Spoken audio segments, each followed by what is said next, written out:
seven, six, five, four, three, two, one.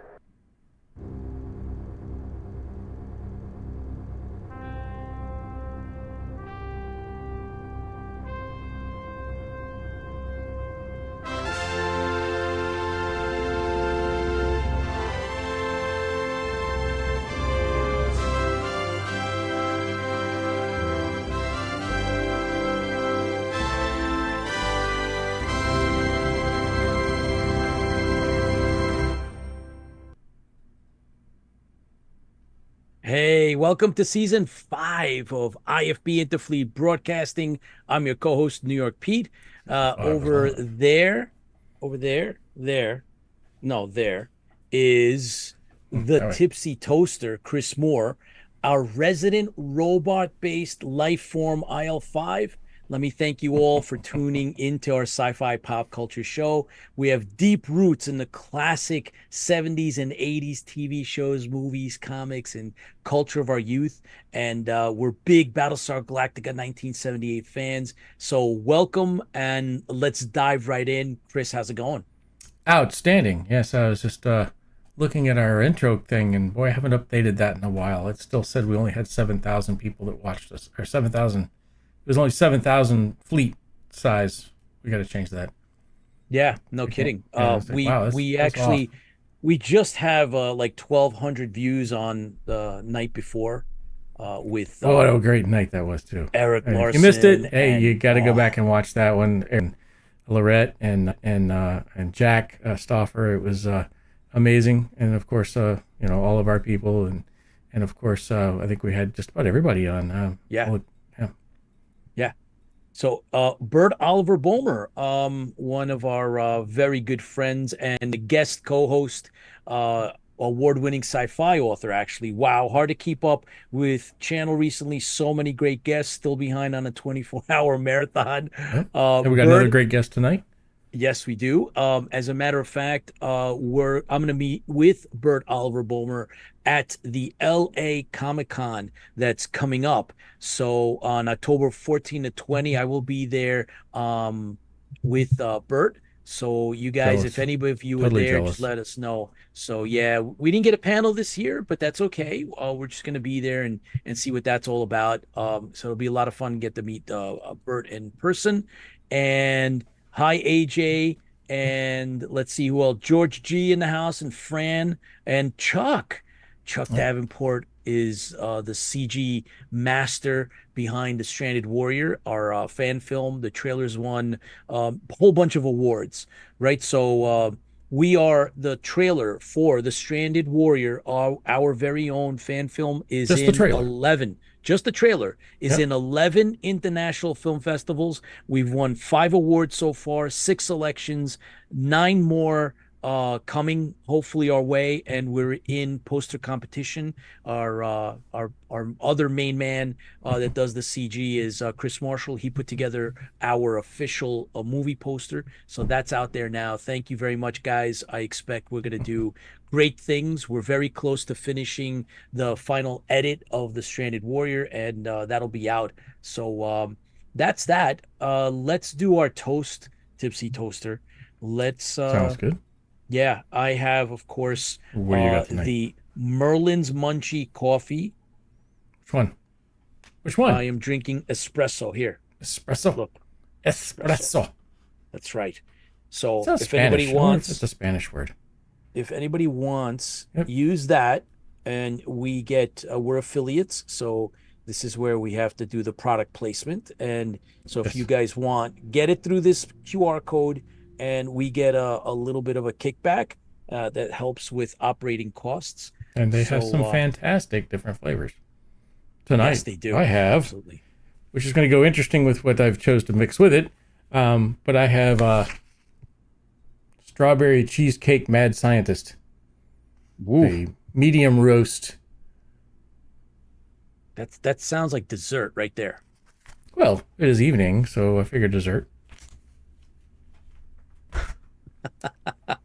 Oh boy. Well, enjoy that, my friend. I am having straight up just espresso tonight. And I had like 5 cups of coffee the other night when we did our marathon with Eric Larson and Lorette Spang Cassiopeia and Jack Stauffer, Lieutenant Bojay, amongst our other guests, bringing in our 5th season, celebrating anniversary of the original Battlestar Galactica, September 17th. And of course, that's our anniversary as well. And it was great seeing all of the regulars. But in the meantime, In the meantime, before Tipsy gets tipsy, we yeah, great coffee. Here's to all the fans. Really appreciate you guys tuning in and supporting, and keep the faith. Tipsy. yes, thank you so much. It's the people that are the fans that keep this stuff going, that create new stuff, create new stories, writers, authors, artists, everything. We salute you. Thank you for either watching us or doing what you do. Even if you don't watch us, it's still great things that you do out there. So here's to you, because fans fuel the fleet. Fans fuel the fleet. Here's to you guys. All right, so that's awesome. Coffee chat. Yes, AJ Paul, that's right. Baz is with us. Good day, Baz. Baz, This does taste like dessert. It does taste dessert. But you know what it Baz, I needs. hope your hand is doing better. I know he's been working on that trailer for the Mark II 1-to-1 scale Viper Down Under. What are you doing? What is that? I'm gonna add more dessert. Just to my dessert. So here we go. Ready? Okay, stop. Okay, whoa, that's not. What are you doing? What? That's not milk. Yeah, it is. What What do you think? Oh boy. Okay, so Now there's a combo. That's actually really good. I expect that That's at really, some really point good. I'm gonna have to call in none other than Dr. Chris McCauley, because you're gonna be Tipsy's gonna be tipsy. So Nah. My kidney may fall out on the floor, but I'm good. My liver may fall out on the floor, but I'm good. well, if you fall down on the floor, that'll be funny. By the way, before we bring in our guest, I wanted to ask you. I want to ask you, Chris, me? what was your personal reaction when Eric Larson grabbed the Cylon helmet off of his shelf, a real one? Was that cool? That was awesome. At that point, I knew he has this original Cylon helmet. He does not have original Colonial Warrior helmet. Eric Larson. No, he sold it. Yep, He sold it. Exactly. He got rid of it. He kept the other one because Eric Larson is a Cylon. I didn't see that coming, but shame on me. Shame on me for bringing it up. He has to yeah. be.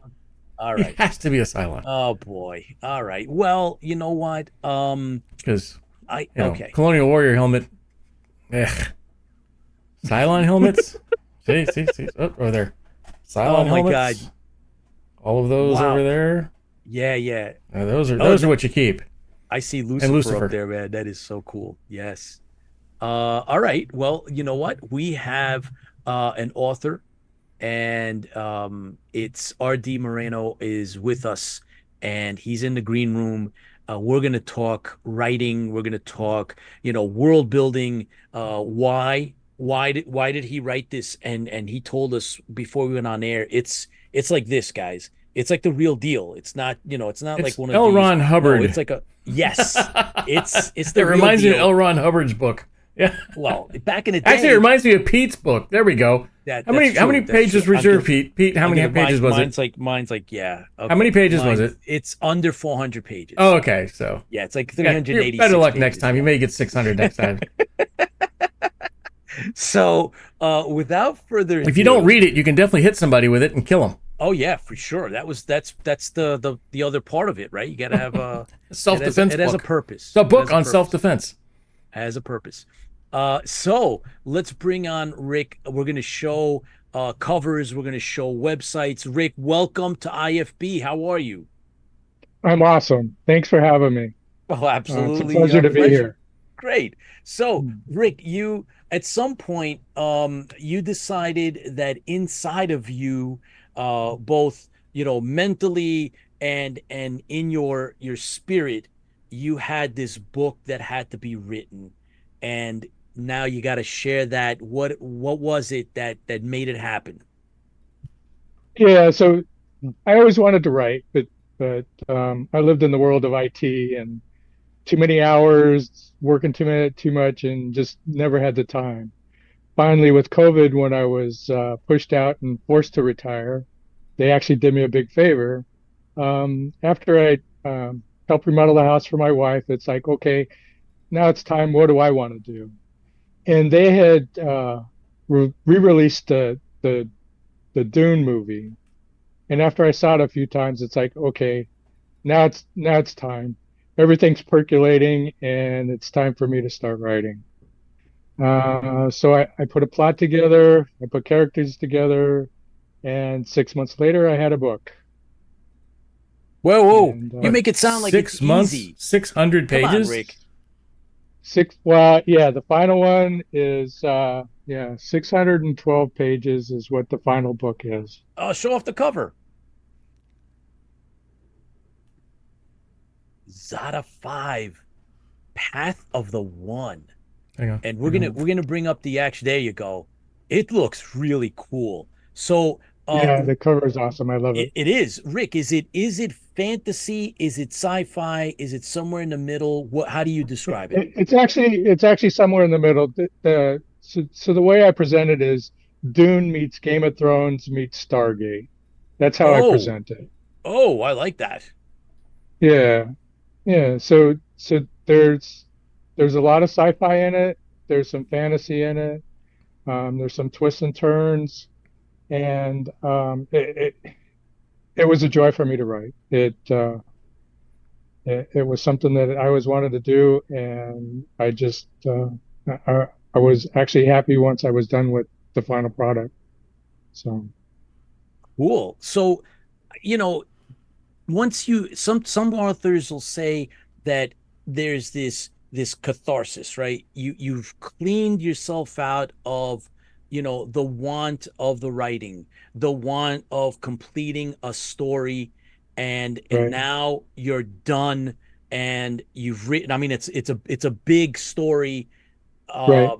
And now are you just going to walk away from this world, or are you going No, to, what are you going to do? no, no, absolutely not. So I've actually completed uh, three other books in this series, and actually started working on book number five. I'm two chapters into book number five. Wow. When I first, and to your point, when I first wrote the book, it's like, okay, I wrote the book, I'm good, I'm happy. But probably a month after that, it's like, no, maybe not. And then I started thinking about it, and it's like, I have other stories that I can tell that I can feed off of this book.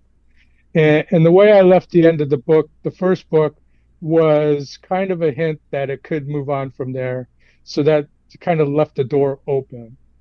And Okay. I just kind of I just really walked through it at that point. All right. So now we have a structure to talk within now. So Rick, Mhm. you got to give us the elevator pitch on the book itself and the story, and Sure. then, all of that. You got to give it to us now because we know a little bit about, okay, fine, now Yeah. the story. Okay, so yeah, so there's really four main characters in their book.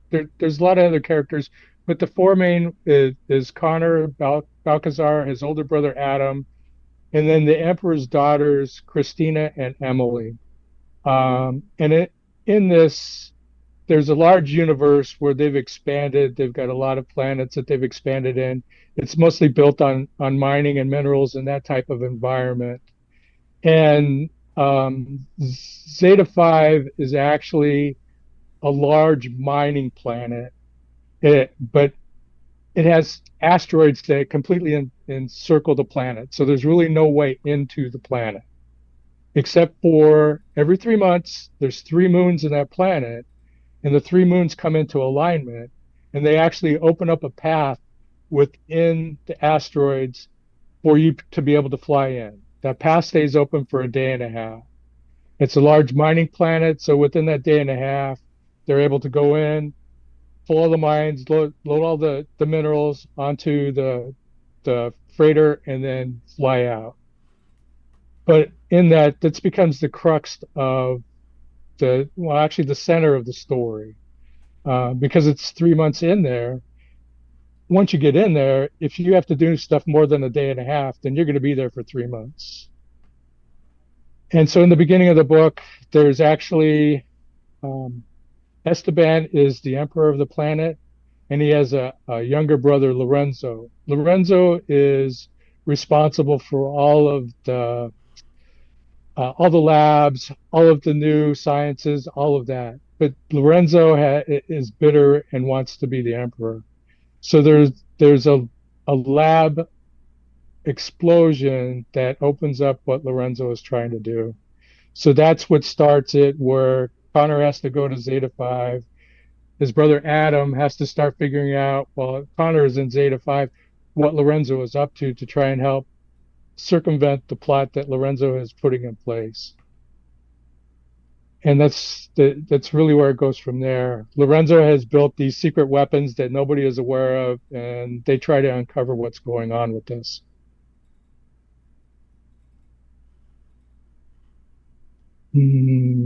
Oops. Peter, Lost your audio there, Pete. Yeah, I lost Peter.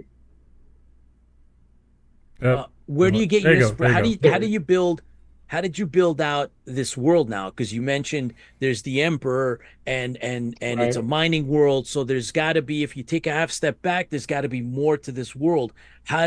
Where do you start, and how did you what inspired you? But like I said, the Dune movie, I actually read the first Dune book when I was a lot younger. And then I saw the original Dune movie, and then this latest Dune movie is what actually inspired me to say, okay. And like in the movie Dune, they have um, multiple groups in there that are part of the overall universe. And I wanted to do something similar to that. But I didn't want to go quite as heavy as with uh, different empires and that within there. I wanted to try and keep it to just one central empire that was trying to control everything. And the emperor in this world it is not evil. Um, he's trying to keep the universe under control and tries to do right by the miners and the mining coalitions that are within these within these different groups in the universe. And Adam has to fly to several different planets that are described in the book that he has to try and help him discover what Lorenzo is up to. So I'm getting a little feel of the expanse here. Right? A little bit of a that's what I'm hearing, and it sounds interesting. I can see how this, can play between sci-fi and the fantasy, and at some point there's going to be other elements. Do you consider yourself a sci-fi fan or a fantasy fan, horror fan? What if any? Sometimes we'll get authors that are, more bent on science fact. Where do you fall in the scale? Yeah. So I started out as a kid with like Forbidden Planet, The Ah, Invisible Boy, stuff like that. That's where I started as a kid, and that's what really pulled me into the sci-fi world. Um, and then Lost in Space, the TV series, that was a big one for me. I had to watch that when it was on, and then I watched all the reruns when they were on, and Star Trek, that was another big one for me. But there were other ones part of it. So from a fantasy perspective, like Jason and the Argonauts, Oh, excellent. that was an awesome fantasy one for me. That I had to watch that because that was on every Thanksgiving or Christmas. So I had to be in front of the TV watching that when it was on. Had That to is be. cool. That is cool. Yeah. What all right, so I got to tell you, I got to meet Ray, and I got to see the miniatures at a convention in New Oh, York nice. City when I was in junior high school. And he was a really, really nice guy. And I got his autograph, and he would just like, he had a display. He brought a display of a case, and it had it had some of there was like a one skeleton, and and he would like if you asked him a question about it, and just a real great guy. Sometimes what Oh, they say, awesome. like don't meet your heroes. Man, I met him, and Right. he was awesome, and I love that movie. uh so what about, all right, so this is your background, this is where you're coming from, you're definitely into the genres, and you brought that into your world.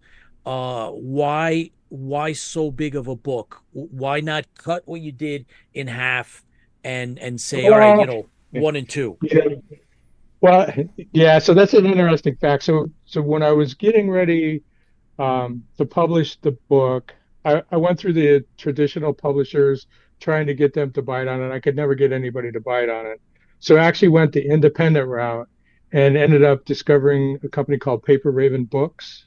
Oh, And Morgan, who is the CEO for this, I actually sat down and talked with her and told her about the size of my book. And she said, well, she said, for sci-fi, she says, they'll eat it up. It's not unusual to see a book that's 400, 500 pages, because that was the first question that I asked is maybe I should split the book into two. And she said, no, no. She says, based on the storyline and what you're doing, she says, I think it'll be fine just as one book. And actually, the reviews and stuff that I've received have not commented about the fact that the book is so big. They've actually been really good comments about the book and how it's been presented. So so Rick, so from that perspective, how, what, what have you done to get the word out?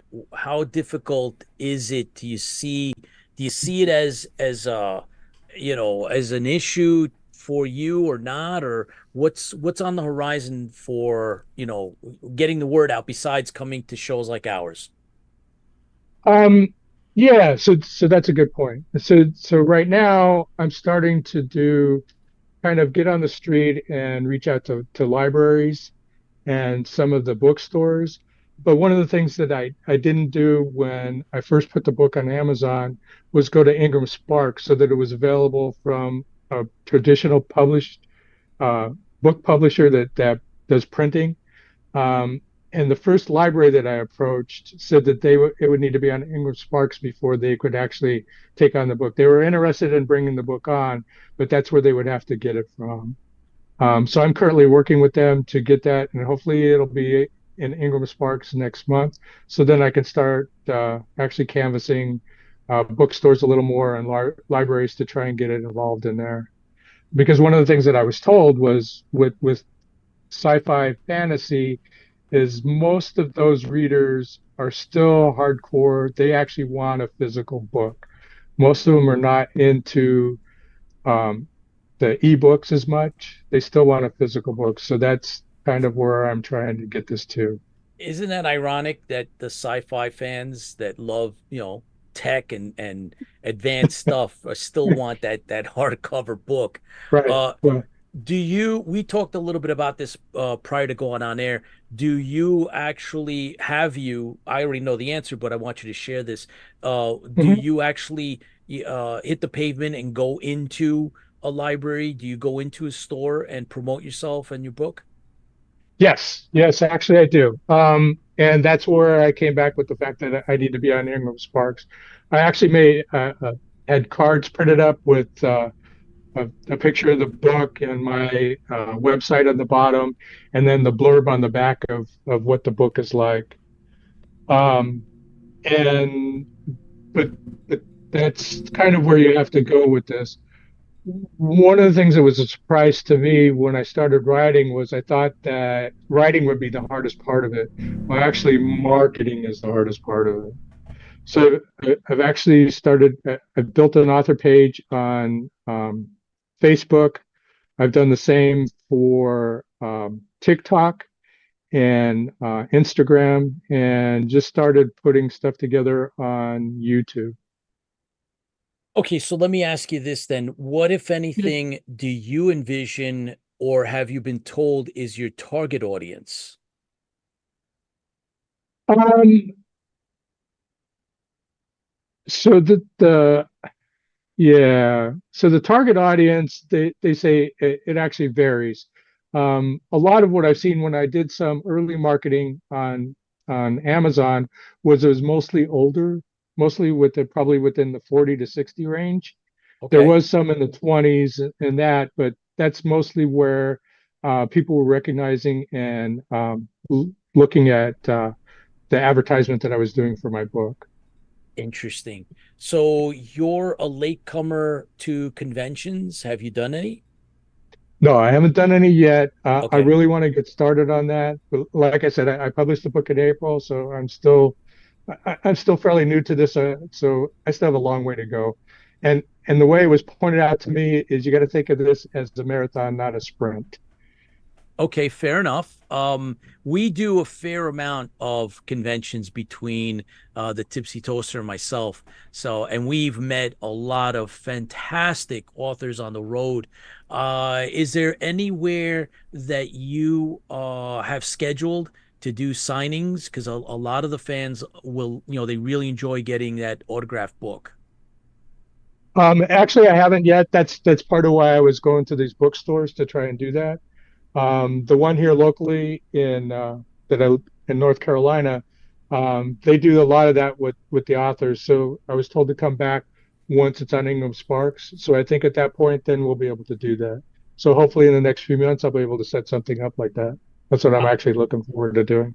I'm going to give you one of my own personal likes, and not everybody does this, but some do, and those that do, they get they get extra places in my my heart for being doing what they do, and that is basically having a postcard of the cover of whatever book it is that you have, whether it's Yep. another one, the future one, and having that at a show that you could also autograph. Not only the book. Sometimes you want the book pristine, and it's kind of cool to maybe get a future cover or an image from the book itself that you might want to consider, because those can be more than the it's the card. I mean, cards are one thing, and I just it's just something that I know a lot of the guys that I've Yeah. gone out. Yeah, that So would be so cool. yeah. So these are bookmarks that I had made, and it has the The cover. Amazon for Yeah, Amazon. It has the cover on there, and then on the back it has the blurb cool. for the book. Oh Yeah, yeah, see, yeah, that's exactly. awesome. Yep, yep. Very cool. Rick, what about that phone call? I always like to bring this up. You know what? Let me ask you something else, because this is one Sure. of Tipsy Toaster's favorite topics to bring up. So I'm gonna steal his thunder, and I'm gonna ask you about the audiobook. Is that in the future or not? I would like to do an audiobook, but based on the size of my book, I need to get a little bit more following because right now I was told that it was about 10 grand to get an Ooh, audiobook. Holy Yeah, crap. yeah, yeah, that's a little painful. So Holy I cow. need a better following to try and get to that point. oh But wow. I really would like to do that because I think that is the future. That's where things are going. So Cool. Very cool. So my other question is, if you were to get the phone call and it was a reputable, it was through your publisher, right? Just to give it a little base of yep. reality. And it's forwarded to you, and it says, Rick, we just saw your book and we want to develop it into blank. What would you like it to be? Is it a comic book? Is it a TV? Is it a movie? What would you want Uh, to see it become? I would think it would make an awesome movie. And the other books that I have written to follow this could follow a line like that, maybe be a series on top of that. I don't know, but I definitely think that um, the first book could be an awesome movie. I think it would work really well. Cool. That is really, really cool. And believe it or not, Rick, there's a lot we've had many, many authors come on, and some of them don't they're not there. They're not, their minds are focused on either the next one or the trilogy. They don't really, they haven't thought that out. So when you came out with, yep, I see it as a movie, good for you, right? So you have that vision. That's good. Right. What about would possibility of maybe a graphic novel? Is that something you would consider? Yeah, yeah, I think if it was done well, I don't think I would have a problem with that. Cool. Very cool. So we can find your book on Amazon, and I believe on your personal on the web page that you have set up for you can also get it through your web page. Is there a Yes. preference, or is it the same, or how does that work? No, no. If you go, yeah, if you go to my website, there's a box at the bottom of the website, and you just click on that, and it'll take you to the Amazon website. Or if you go to Amazon, I don't have a preference either way. But if you do go to the next page on the website there, that is where I highlighted the fact that there are other books. Check. 1, 2. We are how many seconds in? 30.09. Okay. So, Rick, we want you to come back when that next one is either coming out or it's out. Like this, like within Yep. a short amount of time. We'd like to have you come back, and then we'll pick up where we left off, and then we'll talk some more about the story and where you're going. And we definitely enjoyed having you here, and we'd like to help you get the word out. I appreciate it. I'd love to be back. You guys are great. I love the show. It's awesome. I watch you guys now every week. So, and congratulations on year 5. Thank you very much, Rick. Thank you very much.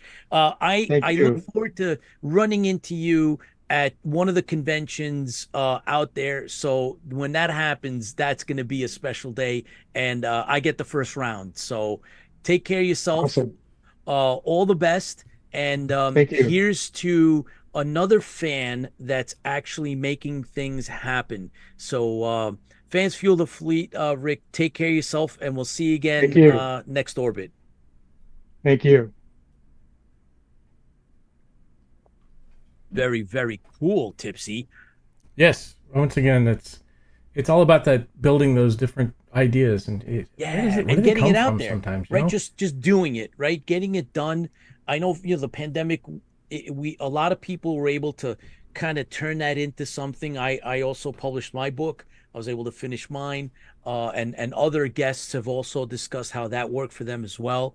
And this is cool, man. I like the idea that he was able to put it out the way it's supposed to be. There's the story, the full story. This didn't matter that it's a lot or big or thick, or that's Right. it. So that's cool. I like that. So It's still we'll 600 pages in 6 months. That's 100 pages a month. yeah, it's a lot of work. But hey, Holy listen, crap. I mean, look, 70s, 80s, uh that time period, you'd walk into a bookstore like we used to, and we're not Well, strangers to picking up L. Ron Hubbard. like, I remember yeah, that's one of the or you go through Dune. the things and be like, I holy mean, crap, that thing's yeah, huge. I mean, Dune and a It's lot of the intimidating fantasy at that books. point, you know? But the good ones were always thick. You knew Oh that yeah. you're like picking that up, and you're going to be in Well, that world, man. So the Lord of the Rings and everything else are huge books yeah, too. come on. The Hobbit, for that matter, Yep. right? The Hobbit. So I like that. That's cool. Thanks for doing what you did, Rick. Really appreciate it. I want to mention that Baz gave us a little bit of an update here, and I thought it was kind of cool. He says Viper should be loaded on the same weekend, and it's ready for a roadworthy inspection and How'd that happen? registration next Friday. So he's gonna have the Viper ready and mobile Hmm. soon, man. Isn't that That's cool. cool? Yeah. Oh, so Baz, obviously, I know that you do video and stuff, but please make sure that it would be kind of cool. Think about Same this. I load don't in know that, if you yeah. have for a documentary. I know that you've kind of been filming it, but don't forget, this is really critical. If you're gonna ever put this together, man, I think this would be great. If I was out there, I'd be helping you film this, because this makes one heck of a documentary. And we want to make sure that when you finally get this out to the first show, that we broadcast some of that. You're gonna film it. We're gonna put it up here on IFB. James McCoy, thanks for joining us. James was like, you guys are gonna get too many awards, and you're gonna put Too many. yeah, too many. Let me see if I can find what he told us. Really cool. James always has some good comments. Let's see. Oh, and by the way, Captain Martin George Zulos had dropped in. He said he's doing a some voiceovers for Once a Week for Life. Is his feature length movie that both of us were involved. We have cameos in that film, and it is a feature length, and it is working its way to being put out. They're gonna have a distributor, so you'll got everyone out there will get to see us hopefully on Netflix or Amazon soon. Maybe. Yeah, someday. You never know.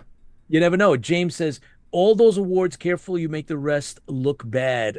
No, never, never. But we put in a lot of love, and with your help, guys, right? The idea that this was funded through Kickstarter, and you guys that helped us out, we put it out, and the first phase is to get that trailer out, and we did, and then we entered it into film festivals around the world, and we won. We've been winning a lot of awards for the work we put in with your help, right? And so everyone that was involved, whether it was the stars, George Zuvalos and Diana Durango, but also the CGI team, right, headed by Chuck Davenport and Chris Marshall, right? Those two guys, along with others, Yep. and we have them on our page, on our website, on the poster. There's, we try to give everybody credit. IMDb has everyone in detail. You guys really make the difference, right? It's a combination between getting those professional and semi-pro actors together with the CG, make it special. I'm working with the Brooklyn Science Fiction Film Festival again. Last year I screened. This year I was a juror. I was a judge, and I got to do animation, both student and general. And so I was involved with that, and I got to see 19 different films, all under a half hour. And I got to tell you, there's some really talented people out there, but I know that based on what the Stranded Warrior, our film looks like, we will be very, very competitive. Cool. I think we have a really good product that's coming out, and again, thank you to Chuck and Chris that are doing it. And then of course Tipsy Toaster. So Tipsy Toaster is also very much involved in the editing and special effects and the like that goes into it. Dorian Keys Yep. is also It's got his involved. recent Yep, he's addition to the doing. very first couple of scenes, which Oh sound man, amazing. it's just nuts. Yeah, yeah, Should I yeah. play that now? Dorian. Hang on. Let me get it for you. No, you're not playing it now. Ah. So Dorian is an award-winning sci-fi author, and he also has like that music Yeah, in him. go check his YouTube channel. He just did a Halloween one. Oh man, it's just incredible. So we have a bunch of things that we wanted to mention that we really didn't get a chance to on our premiere show. One of the things, Chris, that I thought is worthy of talking about is this. We talked about this. I had Chris Fian on, Oh, hang on. and this is the unofficial Battlestar Galactica companion, and many of you actually That thing's hard to find have it. now. It's very hard to find, but I got to tell you, I went back to rereading this, and it is incredible. Glenn Larson actually contributed to this. It's the forward, and he talks about, actually writing out and how that whole, the evolution of Battlestar Galactica happened from when he started, the idea of it, the seed of it, back in the 60s, and how it evolved and changed and what inspired him Adam's Arc, right? Right. What inspired Adam's Arc? So he actually talks about it in this. So I highly recommend it. I'm rereading this, going through it again, and I got to tell you, this is a heck of a book, guys. Hard to get. I know. I'm sorry for that. I wish it was out there, easily obtainable. It's not, but for those of you that have it, I think it's worth the read. And if you can get it, I recommend. Oh, there was something I actually showed on our anniversary episode, and I know that one of you caught the fact that this advertisement is not for the Battlestar Galactica in Sense Around.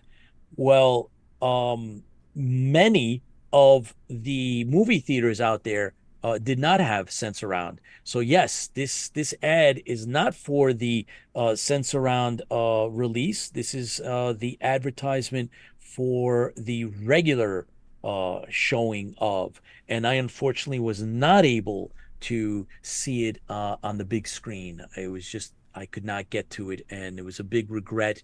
I know that my wife did, and she went to see it in a drive-in as a kid with her family, and was disappointed because she thought it was going to be something else, and instead she had seen it on TV, and now it's just again the same thing. And I would have wanted to see it 2 and 3 times, but that's just me. But that's Hey, Pete, I neither did here nor find there. the compendium. You can buy it for me for my birthday. You ready? Yeah, it's like $1 million, right? I can't see it. How much is it? What is it? Oh, 185 bucks. That's all. Yeah, there you go. No big deal. So if anybody sees it out there and it's for a reasonable price, Yeah, let us pick one know. up because Tipsy Toaster wants one. Yep, $185. Holy crap! I will tell you this. My wife Janet got to see, she met a Cylon, an original Cylon that went around and toured when they released the movie. And Well, notice so notice the Colonial Warriors didn't go around, and But nobody they were too remembers busy fighting. meeting They were them. too busy fighting the Cylons, Yeah, the yeah, evil okay. Cylons. So just relax, man. So- Just what? Cylons Paul were- is with us. Commander Kane. I heard they're going to release the saga with the reboot premiere episodes in L.A. theater. Are they really? Oh, hey, Paul, you got to keep us posted, man, Yeah. because I'm gonna definitely be out in the West Coast, and if that works out, I will definitely check in on that because I did not get to see that. I can tell you this, that Lorette, Spang, Cassiopeia, and Eric Larson and Jack Stoffer were very, very pleased with our show. They really enjoyed the attention from the fans. So we had a great time with you guys and them. So thank you everybody for tuning in. I know that over 2,000 of you have watched the show. I also wanted to mention that we've reached out, or we're going to reach out to Retro Zest. They are podcasters. They've actually done a special on Battlestar Galactica. And we're going to have them hopefully come to IFB, and we're going to hopefully get them to come and we can talk things BSG with them since they had done a special run. They're strictly podcasters. They don't stream like we are. We're streamers. There's a difference. I think But but they're very into the same stuff we are. yeah. That's great. They love classic TV like we do. So I think we'll have a good time. And there's others that John One has set up for us. So And next week, next week, yes. you know who next week is? Go ahead. Hmm? I'm my mind is on something Jean-Pierre else. Dorliac, Oh, Jean-Pierre Doliac. the best Oof. costume person designer in the world That's right. Number one. for Battlestar Galactica. Number one, absolutely. He is the one that Yes. designed every costume in Battlestar Galactica. I think the only thing he said he didn't design was Muffet. That's right. That's right. And Oh, wow. so he'll be on next week, and we'll talk about some cool things. I'm going to nail him down about the Count Ibley costume and ask him questions about that one. Yeah, he designed that, so he's gonna have some really cool stuff to talk about with that. So That's yeah, if you cool. got questions too, he'll be answering questions as well. Yeah. So I don't know if he'd be coming on video, but they'll definitely be here on audio for sure. Yes, what we did last time when he came on, which he was one of our very, very early guests, Yes. early Yeah. season one, and what we did was we had a really cool image that Mhm. he approved for us, and then he talked over that, and we interacted with him, Yeah, we brought up the and other some of those drawings. oh yeah, he sent us And some then there was stuff from that. his There's always book. that controversy in who invented the Cylon. Yeah, Um, yeah, yeah. he But says he I'm did it, and he did it, yeah, yeah, he and says this and the chrome came from Glenn Larson saying, "I want it to look like that bumper of that car over there." Yeah, that's right. So yeah, we he's coming back, and we Tipsy shared some of the exchanges that they've been having, some texts back and forth and talking things out, Hmm. some of the topics, and he's a really, really nice guy. Yep. And well, Oh, I'm and don't glad forget his that book. Oh, I got it yeah, over there. we have all autographed copies of the Yeah, book, I've so got to we're get the gonna book make back sure out that and we show it show to you that. there. Oh my His God, book is yeah, amazing. It talks about it some of the is. people he's met while costuming. Starts out, when he really very first started costuming, how he got into it, and then the book starts talking about how he costumed some people. And there's a really funny story in there about what was her name? I'm gonna draw a blank all of a sudden. A really funny name. She was the Buck Rogers, the nemesis, female nemesis. Oh, somebody help me out.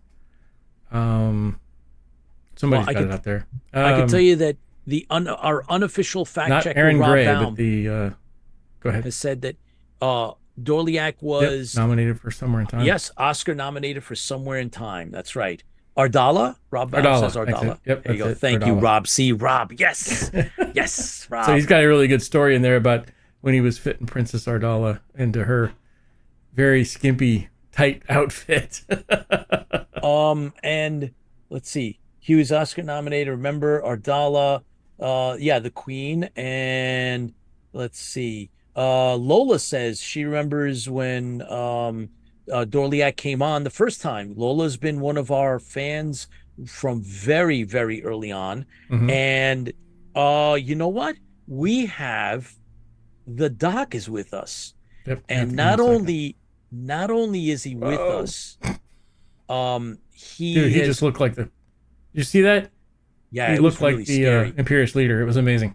Yeah, he did. And you know what's even cooler than that is that somehow he had his green screen fixed because he was ripped up by his lovely cat, and he had it.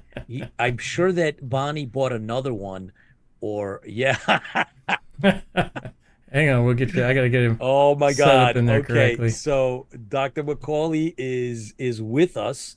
He used the TARDIS to come back in time because he was definitely in another dimension.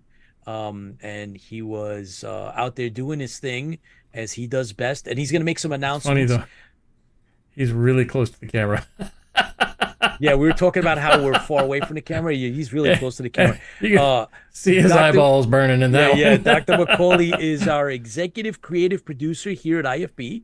And Dr. Macaulay has also graced us with executive producing of both The Stranded Warrior and our follow-up movie, The Tower Protocol Resurrection, which is going to follow right on the heels of The Stranded Warrior's release. And we're going to follow the same model, guys. There'll be a trailer that we're going to put out, and then the movie will come out, and you're going to see a lot of the Tipsy Toaster's new talents because he's the one that edited the Tower Protocol, and he put in some really cool effects, and you guys will see. You're going to enjoy that. So Doc, welcome to IFB again. This is episode 2. Thank you very much. Yeah, this is. It's only been a couple of days, hasn't it? Yeah.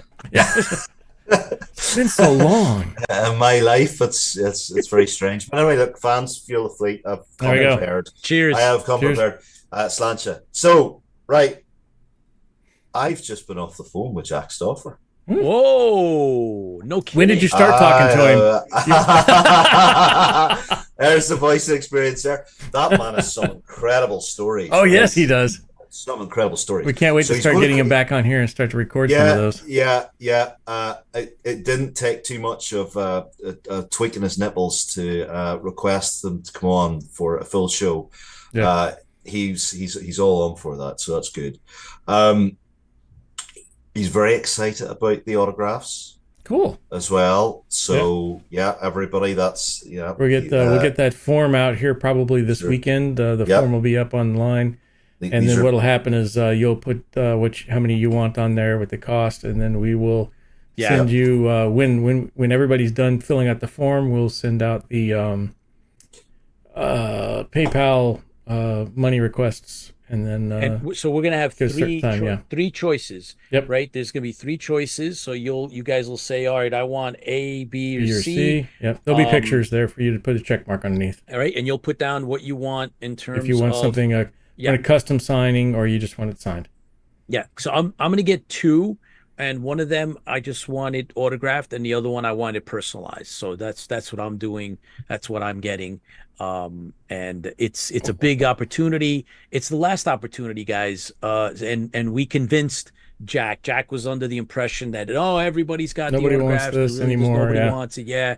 And meanwhile, back at the ranch, there's plenty of us, including myself and Tipsy and Dr. McCauley, that are going to get autographs from Jack Stauffer, Lieutenant Bojay. And many of you, a lot of you have actually stepped up and said, yes, I'm going to get one too. And so we're going to keep it reasonable. Check out our site. IFB, you'll find a form there soon. And Jack and I are discussing a special Halloween IFB project. Oh, nice. And I think we should just say Jack's back. Oh, all right. So you don't know Jack. You don't know Jack. Actually, you do know Jack. That could be a very good title for something. Anyway, so I had written a couple of short stories. One of them we have put out, which is Kian Lives. And if you haven't read that one, we have it on our IFB Facebook page. And I believe that Professor Padden very, very kindly put it on his Facebook Battlestar fanfiction page, which was very kind of him. And this best story you ever written, because it's got the side. He changes it. Never mind. I won't spoil it. Shh. No, it's a mystery what happens to Commander Kian, but he lives, and this all came about because of Paul Rotter, our very own Commander Kian. So I was inspired by Paul's commitment to the character, and I felt I had to write something. But anyway, we have that out, and I decided that I was going to write a little short about Lieutenant Bojay, and we sent that to Jack, and the cat has chewed up the wire again. Yep, chewed up. So that was next, right? It was the green gotta get a wireless going down, and now he went for the wires. Yep. So Chris, Dr. McCauley, you need to get your cat a cat show, so that or what is it, catnip? So the cat will leave catnip your would be stuff bad. alone. It was a technical problem, not my cat this time around. Don't blame the cat. So anyway, Do not blame it was a technical no. problem. Oh, did you know his cat's name is Technical? Yeah. So he felt compelled to lift the phone to me and talk about the story. And what we've agreed is that there's going to be, along with the autographs, there's going to be a special extended version of this story. Oh. And there will be a few familiar Battlestar faces in this story. And it might be what could have happened if there had been a season 2. Ooh. Whoa. Wow. Interesting. So I will be getting to work on that tomorrow. Excellent. Awesome. And we are going to offer that to everyone who pledges for a autograph. So if you haven't pledged now, you really should, because this is going to be an interesting story, and we're not going to put it out anywhere else. This is only for people who are pledging for autographs. So there you go. That is. Thanks, Doc. Yep, that's cool. That is very cool. So get this, right? So, Dr. McCauley, you've had a really in-depth phone call, private phone call with Jack Stauffer. You actually just got off the phone with him, and I believe it was like a 2 hour plus phone call. That all? Lightweight. We have a lot of mutual friends, so it was like I mean, I didn't know this, but he was on How the West Was Won, and then it was like, he said, "Oh, you know Bruce Boxleitner? I work with Bruce," and he was like, "Wow, okay, right." And then, but I told him, I said, "Don't tell me that story. That sounds too good. We've got to have that on IFB." So he's got a story about a horse, Bruce Boxleitner, and some other very interesting things. Cool. So we'll get those teased out of him, and he's been sending me pictures of his career that have not been ever released, non-Battlestar stuff, but stuff from his theater career. You know, and this is the thing, folks. This is what you've got to understand. Like beyond Battlestar, this guy has had an absolutely incredible career, and he has a lot of knowledge about theater, Hollywood, old school Hollywood, television. You know, there's a lot there. So soap operas, a lot of information. Soap opera stuff. There's just that's what blew me away. Some of the stuff I didn't know at all. Like being from Ireland, we didn't have any of this stuff. We didn't have Knots Landing or Dynasty or any of that sort of stuff, really. So I was listening to him, and I was getting a 2 hour education, which money couldn't buy. Oh yeah. You know, so it was a lovely experience, and we might be doing something special for Halloween with Jack, which will be available to IFB listeners. And it might be linked to one of my other franchises. Oh, that would be cool. Oh boy. So okay, hold on. Time out. This is like a little bit of an overload. So Commander Kane wants to know this. Yes, there's gonna probably be an audio component. However, the story about Lieutenant Bojay is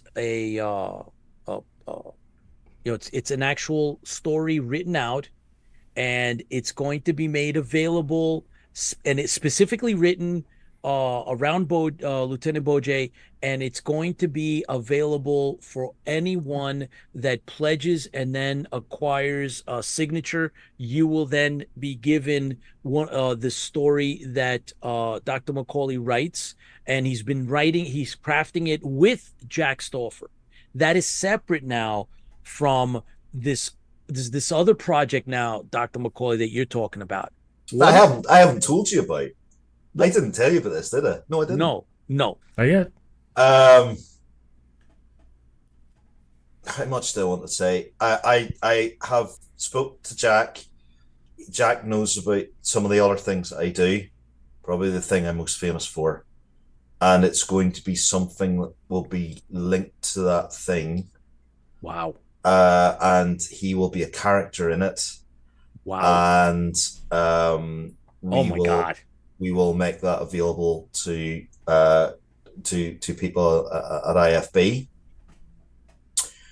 and there'll be more details coming. Cool. Excellent. Thank you, Dr. McCauley. As a matter of fact, Rob Baum just put up, he said he was also on an episode, Jack Stauffer, of The Partridge Family. Ah. Wow. Now that I didn't know, actually. No, I didn't know that. One. He's done a lot of stuff before. I mean, he's done cameos on a lot of different really cool shows from back in the day, and I didn't know. I mean, you know. Oh, Commander Kane, Paul wants to know, how about Lorette? Or leave it out, Lorette. Well, no. Right, okay. I've written a story for Lorette, and Lorette has it. Yep. All right, so there you go. You've got it out of me, Paul. You've got it out of me. There you go. So this is why my publishers hate me coming on to this show. They know. They know it's just you'll tell everybody everything. Yes. Well, speaking of publishers, October 1st, our quiz book is going to be released on Amazon, right? Because right Yes. now the advanced special edition is available as an ebook from BBV Productions on their website. However, on October 1st, you'll be able to get a paperback copy.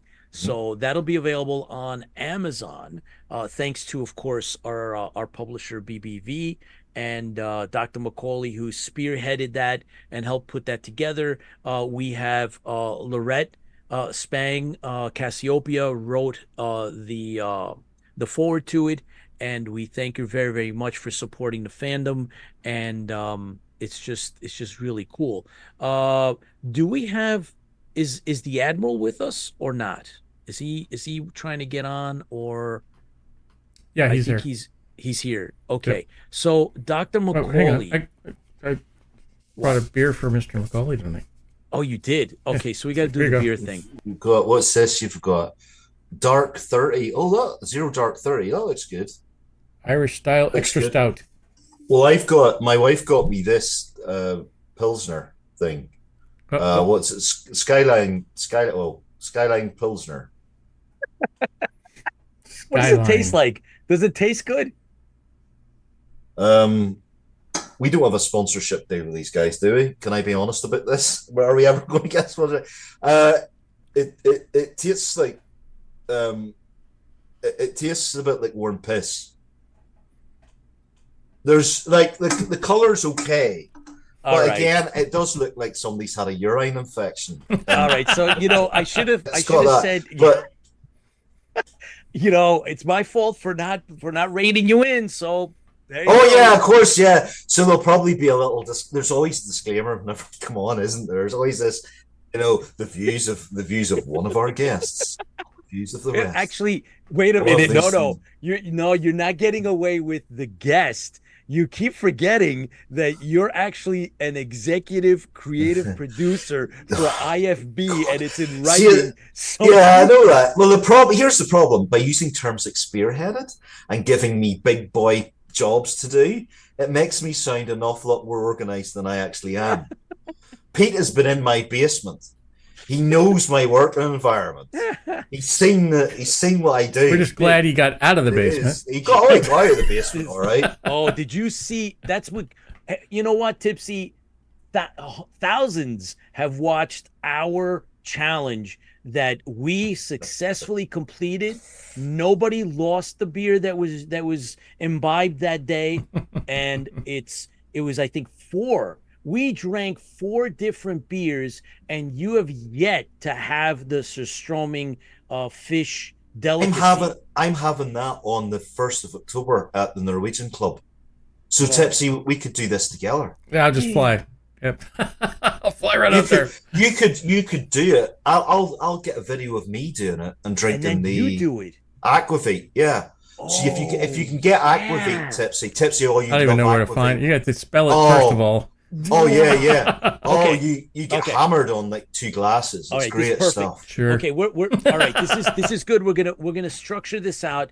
In the meantime, though, Admiral Bran Stimpson is here. He's gonna give us our Star Trek update, and I am very, very grateful because he does a lot. He does a lot for the International Star Trek Association. He does briefings. They actually do newsletter. There's a lot of stuff that he does, and he's taken the time out to come in and give us our update. Bran, welcome back to IFB Interfleet Broadcasting. It's season 5, believe it or not, and you're looking spiffy. In which uniform is this that you have on? Hang on. No, this is the brand new. Yeah, I had to unmute the mic. Okay. Yeah, that would help. Something's wrong. Yeah. It wasn't me. Thank God. No, I went mute. I went mute since last time I was here in July. So no, this is actually the Admiral Vance jacket from the most recent season of the last 2 seasons, I guess, of Star Trek Discovery. Okay. It's a uniform that I've been trying to track down for quite a while.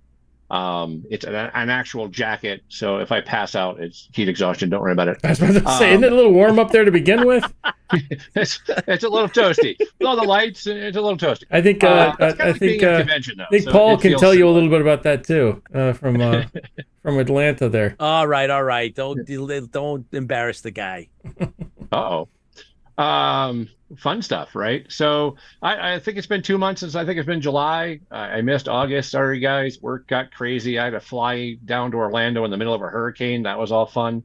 Oh boy. And yeah, that was exciting. Thanks, work, for that. But Always has your best interest at heart. yeah. My company decided to schedule a conference in Orlando at the very beginning of hurricane season. That was fantastic. But hey, it was a great time. It was a great hotel. It was pretty. And you survived. And I survived. Yeah, actually, it wasn't even that bad, except for hanging out in what is that, Louis Armstrong Airport in New Orleans for 4 hours. Oh, God. Not where you want to get stuck, by the way. Not that any airport is where you want to get stuck, but I guess we don't have a lot of Star Trek news going on. We're kind of in a little quiet time, right? We had the end of Prodigy, the end of season 2 of Prodigy a few months ago, and now we're waiting for a couple of weeks for the final season of Lower Decks to start, season 5. Oh. That starts early October. I think it's the 3rd or 5th or something like that.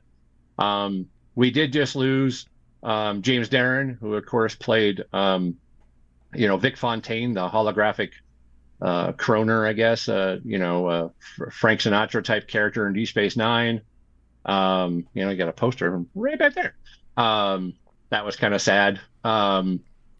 And then that's about it. I mean, as in the Star Trek world, it's pretty quiet. They're still filming and working on post-production for the next season of Strange New Worlds, which will be out early next year. No date yet, of course.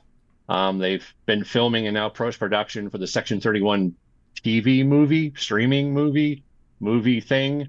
I don't know what you call those anymore, right? I really don't know what those are called. And then, of course, 2 more seasons of Strange New Worlds. And then they're filming the new Starfleet Academy, Yes. which they've been making a bunch of announcements about the different cadets and actors that are going to be involved with that. So that looks kind of interesting. Not one of my favorite concepts, but hey, we'll see what it is. I mean, it's Star Trek. I'll watch it because I'm that kind of guy. So that's really it in the Star Trek world. The Tiburon world has been crazy. We had Fan Expo back in July, which was huge. We sold out of our tribbles for charity. Great. Which is the first time we've ever done that at a show. 240, I think, tribbles sold in 4 days. So that was a huge donation for the SPCC, which is the Suicide Prevention Coalition of Colorado, which was our charity this year. We were already buying fur. I think we have 9 or 10 yards already ready to start making tribbles again. The tribble machine just keeps on trucking. I believe actually the reason I missed last month was we had a last minute change in our appearance for Fort Collins Comic-Con because the Colorado governor was going to be there on Friday, and he is a Trekkie. So Governor Polis wanted to see the transporter, and so we had to very quickly find a way to put up a transporter in like 3 hours, which is normally like a 4 or 5 hour job. We did it. I don't know how we did it, but we have pictures of the governor and myself up on the transporter, and he was really cool about it and fun. So that was really cool. And then, of course, this coming weekend is kind of our final convention appearance, knock on some sort of wood, please, for the year with Aurora Minicon, which is a cute little library con that we have. And we're supposed to meet the Aurora city mayor and the actor that played Icheb from Voyager, whose name I'm never going to pronounce. It's like Manu something or other. I'm horrible with names, so that one is definitely outside of my realm. He's going to be there along with a Star Trek podcast that I haven't heard before, The Captain's Log or A Captain's Log, one of those two. I hope it's not that looks to be interesting. One of those two. It's been one of those crazy and wild rides. So that's the big news around the Star Trek world and the Tiburon world, I guess. Not a lot going on. It's coming to slow season. In October, actually, we're gearing up to do something we've never done before. We're calling it the Trek Feast.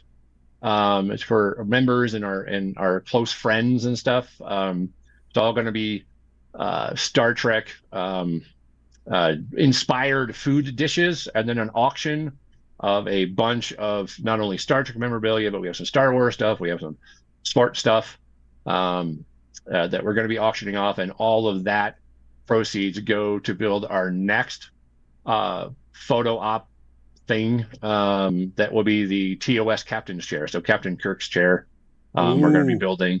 We have a set of plans for that and a plan, and we just need money. So that's what we're doing for the auction, and hopefully that'll be kind of fun. It's the first time we've ever tried something like this, so it should be interesting. We're charging into worlds that are unknown for us, so that's always fun.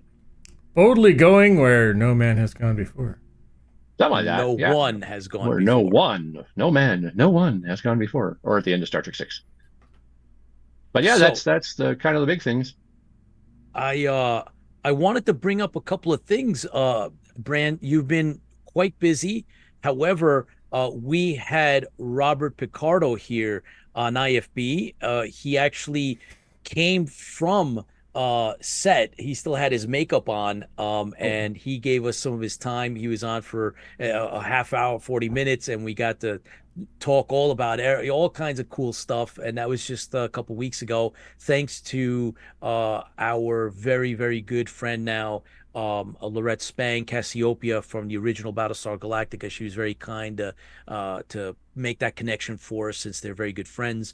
And Awesome. so that was really, really cool. If you haven't had a chance, I believe it's worth a quick watch. I did also want to mention that James McCoy says, "Hello, Admiral, on behalf of USS Gorkon, Region 1, Indiana." He's on board, a big fan of Awesome. ours here, so he always wants to get a quick shout out there. Our guest tonight, Rick Moreno, actually has a tribble, and he's still with us. So if Tipsy puts it on, let's have him back up, because he's got tribble to show off. You got tribbles? Tipsy, can you Hang on, show give me a that? second. I'll give you a second to bring that up. It's kind of funny. So There we go. Woo. there we go. There he is. Look at that. Where'd you get that, Rick? Hang on. Now you're pushing Christmas me. present.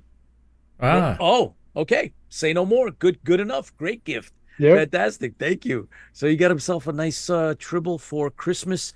So going back to Admiral Stimpson, when and where can I know that you guys ran out of tribbles?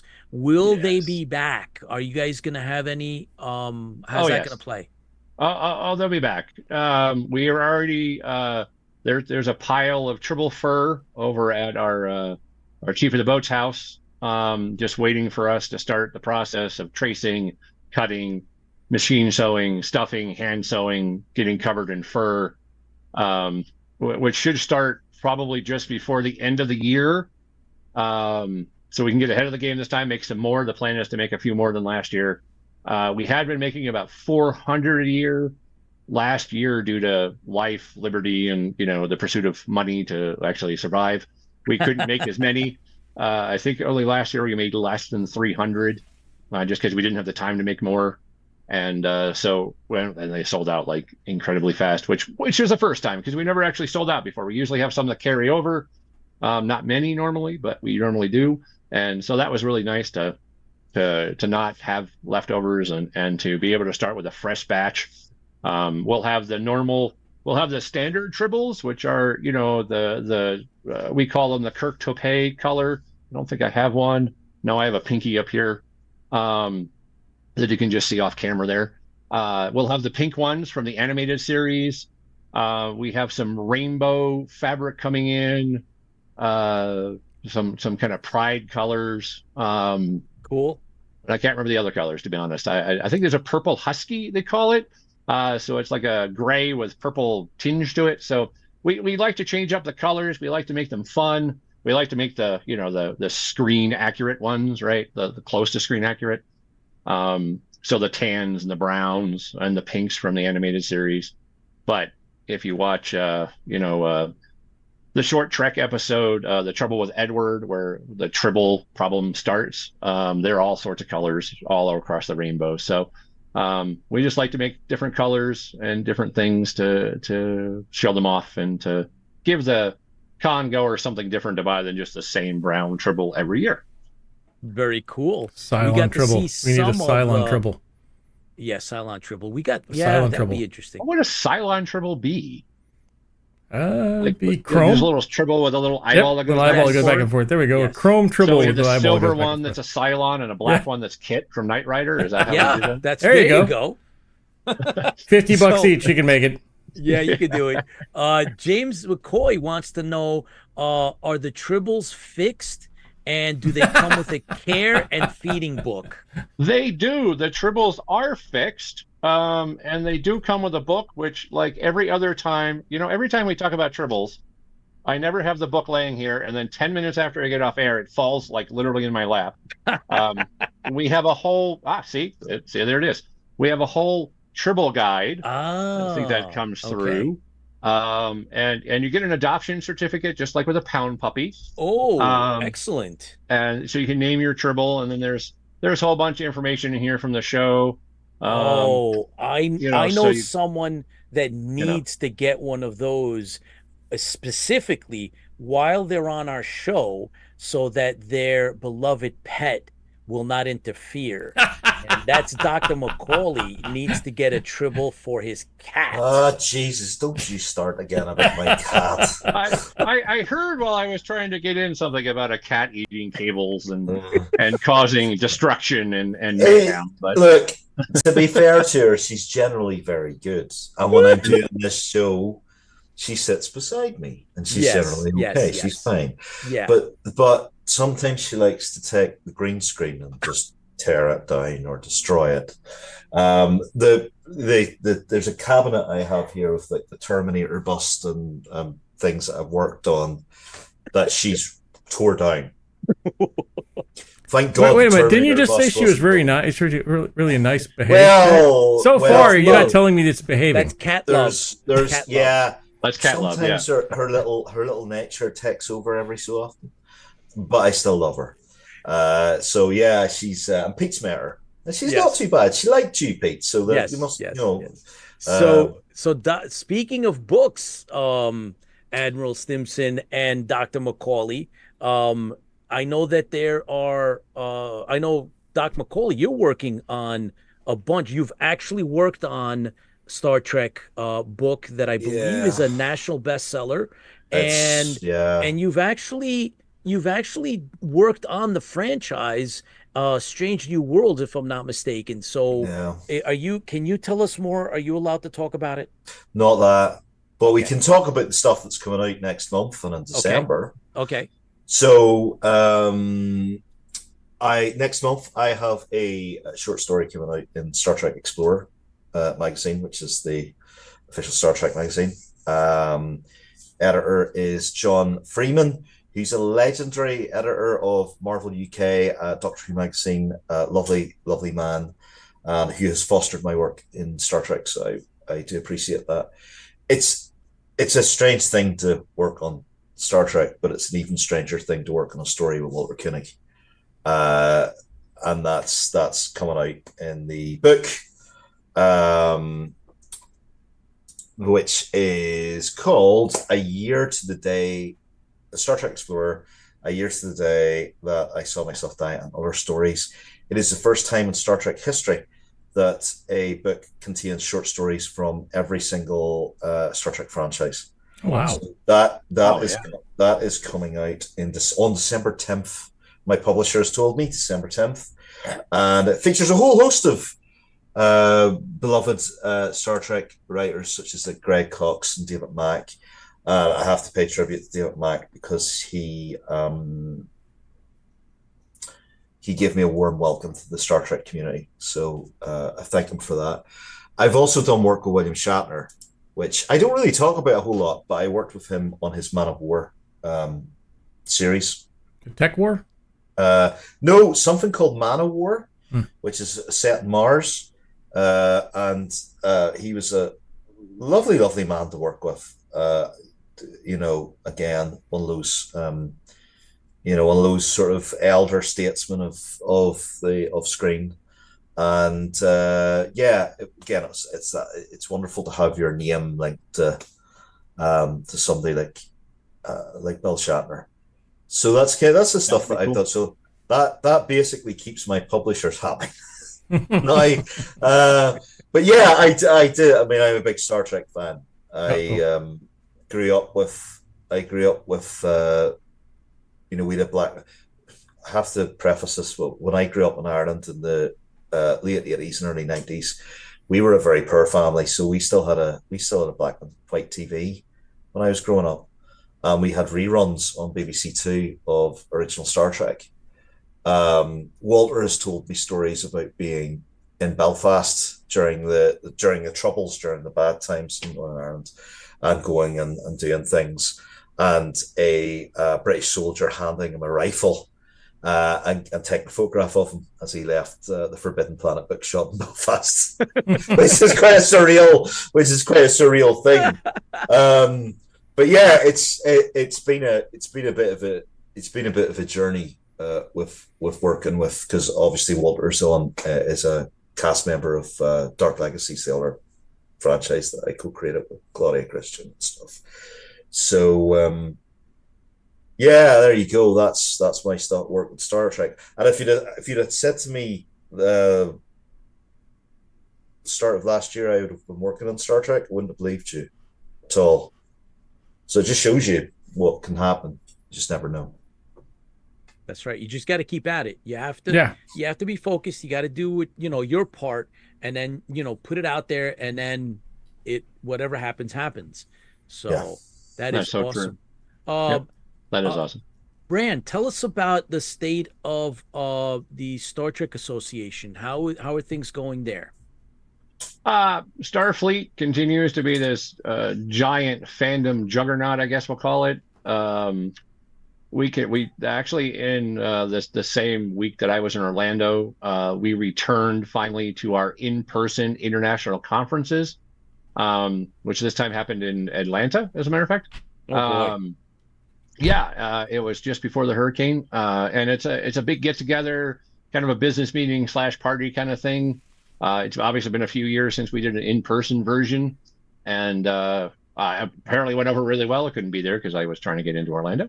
But the organization is still worldwide, still moving on. 6,000 some odd members nowadays, 5,000 some odd members, somewhere in there. And we're constantly coming out with new programs. And Starfleet, the International Star Trek Fan Association Incorporated, for the full title, has this wonderful kind of fan-run academy, as we call it.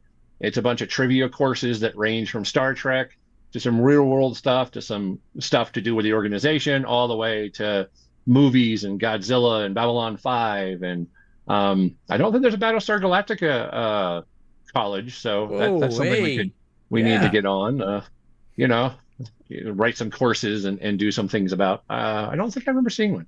I haven't been to the academy in a while, to be honest.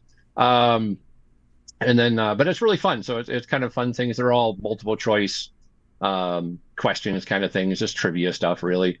So that's always fun. And then we have all sorts of sub kind of groups within the organization. We have a division called Pet Fleet. So your real world pets to your animated mascots or stuffed mascots to your tribbles are part of Pet Fleet, and they do a whole bunch of stuff, have their own little pet newsletter, and you get a little membership certificate for your pet and stuff. So it's fun. For those people for those of us that like our pets way more than we like our neighbors. There's some of those out there. It's always a lot of fun. So there's chapters all over the world, Australia, New Zealand, South Africa, all across Europe, all across the United States. I mean, it's kind of hard to be somewhere. Currently, there's not one in Wyoming. So if you're listening from Wyoming and you want to start one, let's talk.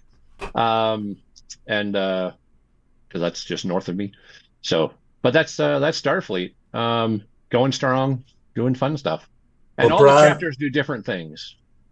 Bran, I've just been on the website. It's a lovely website. It's brilliant. and I'm just about to join. Oh, well, awesome. So I mean, chapters are all over the world. One of our sister chapters is actually in Ireland.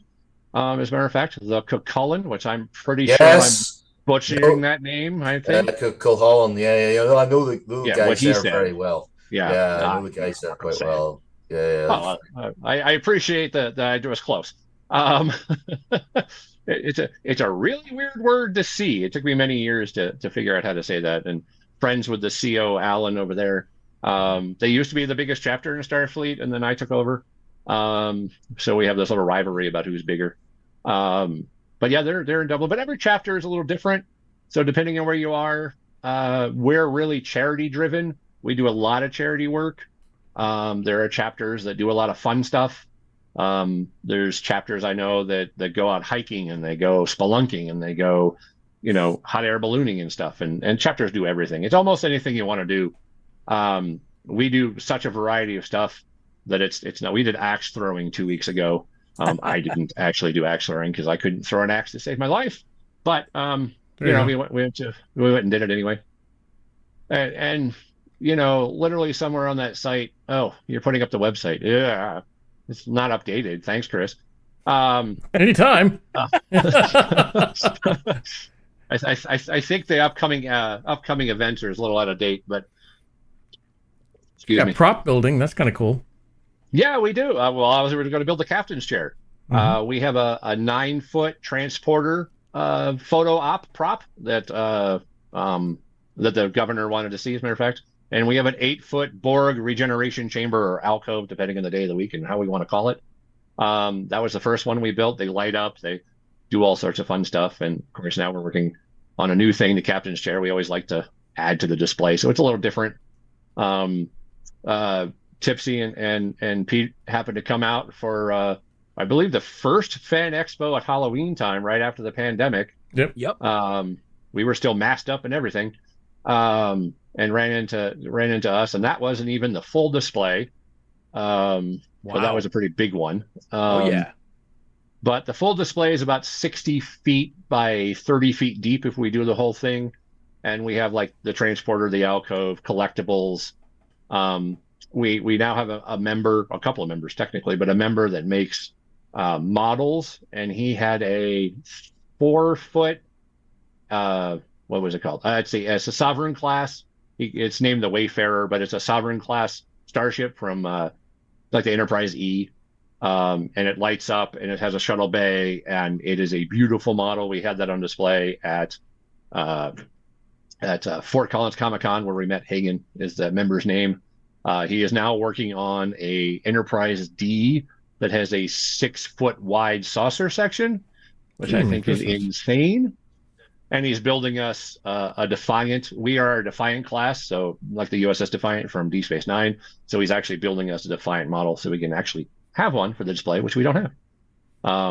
So stuff happens all the time. There's crazy stuff happening everywhere. It's busy. You're not kidding. Oh, okay, Fantastic. cool. So I just got a Dr. McCauley just put up that he actually just joined. Did you which did you join Admiral Bran's ship, or did you just join? What did you do? You want me to you're putting me on the spot here, right? You went because you went and joined the Irish ship, didn't you? I live in Canada, but I'm Irish. Look, for Christ's sake, look, I'm drinking out of a Guinness mug, and I'm not even drinking Guinness. What do you expect of me? So you joined the Irish? I've joined the Culholland, the USS Culholland. All right. So okay. now I'm just going to get nothing but abuse now from the people of the USS Culholland. And I'm going to be expected to turn up for these cosplay things. Yep, that's right. And no, I don't want to do that. All right, so I'm going to let you off the hook now, but I will bring up the fact that you were playing Star Trek Online. I was. Actually, I had no idea Bran was coming on today, or we were going to be talking about anything to do with Star Trek at all. But yeah, I started playing Star Trek Online. I play I started playing Star Wars: The Old Republic online, and I started playing Star Trek online as well, all the same day. Like I like to mix my drinks and my fan bases. That's okay. So, That's okay. so You I can like do to do that. that. We don't have a problem with that. And then a good dose of Battlestar. There you go. All right. This afternoon as well. Yeah, all right. We're in balance now. In balance. Oh yeah. Oh, I was on Funko Fusion playing through the Battlestar stuff again today as well. Battlestar MMO, don't we? Need a Well, Battlestar. we should have, and then Claudia would be annoyed if I didn't say we need a Babylon 5 MMO. There you We go. we basically need a game that combines all our fan bases Yes. and allows us to go on cooperative missions on our Yes. fan bases. That would be awesome. I'd love to play Babylon 5 game too, actually. And that, yeah, I mean, it's there was an RPG that came out, but from Mongoose, a paper-based RPG, which was quite good. I think I have the books for that out in the other room, as a matter of fact. Yeah, but I mean, the Star Trek. I've worked on the Star Trek RPG as well for Modiphius, so I kind of I did some of that stuff. Yeah. So all those books are out in the other room too. Yeah. Did you get the one? Did you get the one that had the phaser in it and all the bits and pieces? There's one that's crazy. It has like a phaser and it has all this stuff. I have the tricorder. I have the tricorder one. Yeah, I have the tricorder one. It's a big box. It's got the I guess they're called paperback size or pocket sized books in it for the new stuff, and it's got some stuff in it. I got that for birthday or Christmas. Somebody bought it for me. Okay. But I'm a big hog of role playing games. I actually have me and my friends have been playing. I've been playing Dungeons and Dragons since I was in high school. Which, if you look at the gray hairs, you can tell was a long time ago. And still play to today. We play weekly, and we've played STA, Star Trek Adventures, a few different times. And that's a really, I think Modiphius did a fantastic job with that role playing game, and just keeps adding to it because Star Trek just doesn't stop, so you kind of have to. Well, it's we even have a Lower Decks one. Lower Decks. Lower Decks. I can't wait for some new stuff. I'm hoping they bring out some Prodigy stuff, but I know there's problems there, so but it'd be nice to have some of that stuff because I must admit I wasn't a big fan of Prodigy for season 1, but probably because I'm not a kid at heart, but not physically. I have the video game. I was given the video game to review for IFB. I haven't played it yet, but I was given the video game. That's pretty sweet. To review. And then season 2 of Prodigy, if you haven't watched it, go watch it. Right. Okay. It is phenomenal. Especially if you liked Voyager, not my favorite Star Trek. But not my unfavorite Star Trek, I mean. But the season 2 of Prodigy just does a great job with Janeway and Chakotay. I don't think I'm letting anything out of the bag there, but it's fantastic. I have to admit, that's the most diplomatic way I've ever heard. It's not my favorite Star Trek. Well, there's a big joke. My really good friend and our first officer, Tim, he's a huge Voyager fan, and we always go back and forth about. He's like, "Well, Voyager's the best." I'm like, "No, it's not. Deep Space Nine's the best." And we have those teasing conversations, but they're all. I mean, and that's really funny for me to say, but I like them all. I'm the same. Even Discovery. I was just talking to some people yesterday, and they were like, "What's your favorite Star Trek?" And that answer is still technically Deep Space Nine. As a former military in the Navy, I don't know, that show just rang with me more than the other shows ever have. It was a little darker, a little grittier. I kind of like that. Not as dark and gritty as Discovery, but that's okay. And I just like that. And then, but Strange New Worlds is really closing in fast to be a favorite. I think that's one of me. All my Star Trek ones, I think that's going to be I would say that would be my favorite. Well, one so I mean, let's not. We were forgetting about the originals. So let's not. The TOS, right? TOS is still. It's my favorite. Okay. I'll be honest. That's why I write in it. I love it. I love all of that. I mean, there's something about original series that just is. Great. It's fun. It's the single episode stories in the series, the original series, just like the original Battlestar Galactica. Yeah. That's it. what's so great about those, is because you now have the ability to fill in between those two, the one between those stories, or connect those stories however you want, or create a story that may spin off of one of those others. That's what I think I like about the older style Star Wars or Star Trek, because the Star Treks now are one big story throughout the entire season. It does make it hard to kind of fill in those stories. blanks. It does make it a little hard to be like, I mean, there's still time, because obviously, you watch whatever it is, 13 episodes nowadays instead of the 26 it used to be, right? But there's still time to fill it in. But definitely TOS has that very. I mean, it was the bar that's been set. Right. And all of us remember when Next Gen came out, and how many fans were all pissed that you can't recreate Star Trek, right? And you can't have a new Kirk and you can't have a new Spock, and they didn't do that. And besides the spandex, the show was pretty good. And obviously lasted 7 years. Listen, Bran. Sex with a Ghost. They did that. Hey, I mean, we could pick on any franchise with weirdness, right? I mean, I thought that was genius. And then they redid it in Ghostbusters. So that was a very good scene. Which went over much better in Ghostbusters than it did in Star Trek, by the way. I remember asking Gates McFadden if she had seen When Harry Met Sally before she performed that scene. But yeah, it's one of those things. I agree with you. I think DS9 is very mature. It focuses on a lot of aspects of, like, religion, theology. There's a lot of theology in there. What is a god? Tons, a prophet, and all of that sort of stuff. It would have been very interesting to see what they would have done with Cisco after the show, with that whole religious tone and what would have happened there, and all the rest of it. And I think there was a documentary about that and where they would have gone with it. It would have been interesting. But no, Star Trek's Doctor Who's my first love. Star Trek is my second love, and Battlestar is my latest love. Now, how's that for a diplomatic response in this show? You left out the Star Wars fans, though. That's a very complicated, and that's actually a complicated relationship for me. That's a complicated relationship. Well, I have a complicated relationship with Star Wars at the minute that I'm not allowed to talk about, and I won't talk about. Promise, I won't talk about. Pete knows. But yeah, no, I love. I love. I think science fiction's great because it caters for so many people, and it is a form of progressive storytelling which challenges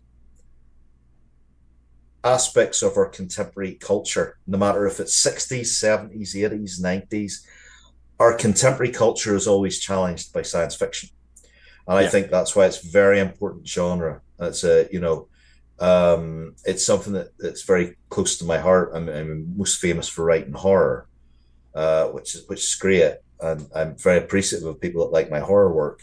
But science fiction is something that's very close to me, and it's because of that. And science fiction has broken down so many barriers in society. So anyway, that's me going off on my rant, which I shouldn't do. I totally agree. It's a valid rant. It's a valid statement. I mean, you see lots of stuff in Star Trek. Sorry, Tipsy. Tons of stuff in Star Trek that was kind of leading the edge, right, and pushing the envelope of stuff. They claim the first interracial kiss, but that's always kind of an interesting thing if you really look into that. Then you had in Deep Space Nine the first gay kiss, I guess is what they consider it nowadays. And then of course you have Discovery with the full alternative lifestyle, or whatever you want to call it to sound right. With Dr. Culber and Stamets. There we go. I know the names of these characters, I promise. There's only like 300 of them. But yeah, so I mean, it's always pushing, and I think that's one of the reasons that made Star Trek so meaningful to people. Is it's not mindless sci-fi. It's very poignant, and you can see things in it. And with as much Star Trek as it is, I would find it very hard for anybody to watch the entirety of Star Trek and not find a character at some point, whether main or secondary character, that doesn't connect to them somehow. Because the Star Trek talked about just about everything. Can't think of too much stuff it didn't talk about, or hasn't talked about, or isn't going to talk about. They even have musicals now. Yeah, musicals. Let's not discuss that one. But no, I have the record in the other room. Oh my gosh! God, please don't play. Please tell me you don't listen to it on the Norm. But one of the characters that I love the most is Daniel Davis as Moriarty. Oh yes, he's a beautifully layered character that we have. I was so excited AI when they hinted at him coming back in Picard. Were you so disappointed whenever it turned out to be an avatar of Data? Yeah. I was like, come on. It's like only one scene. Like we were like, oh, is that going to be the supercomputer guarding Daystrom? As they got the Moriarty thing, and or did he get his own golem like Picard technically is now? And then it was just Data having a mind trip. It was fun to see him. But it was like, oh, that was okay. Well, all right. Moving on. I watched Picard season 3 last year when I was home in Ireland. I was visiting my parents, and after I watched it, I rang Brent up, and I said, "How many times do they have to kill you for you to get the hint?" But like Independence Day, they kill you how many times in Star Trek. But the wonderful thing is that actually I think Picard season 3 is you see that arc with Data, and it's not you have I remember it was Encounter at Farpoint where Riker says hello Pinocchio, and Data doesn't quite get it, and then you have the gamut of lore and Data, and I try not to spoil it for anybody who hasn't seen it, but it's a beautiful scene. Although I do enjoy the last scene of Picard season 1, I felt a bit cheated with season 3 in some respects. I see where you're coming. Yeah, because they wrapped up the whole Data thing, and I think that was a beautiful. It was a beautiful thing. It was wonderful, and then they bring him back for season 2, and then they bring him back again for season 3. Yeah, and then they bring him back but that would be telling.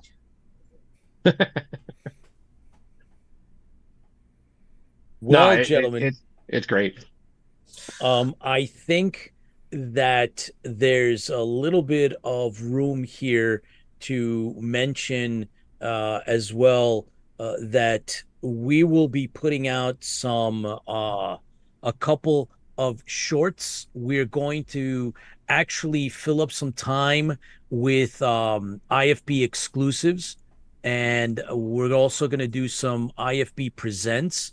Bran, we're going to be reaching out to you at some point, and we'd like to have you come on and do some of those. They're going to be just like 30 minutes, if not shorter. We're going to also do some PSAs on various organizations, things that we're promoting, and we'd like to have you come on and do some of that with us as well. Of course, we in season 5 we want you to be our regular Star Trek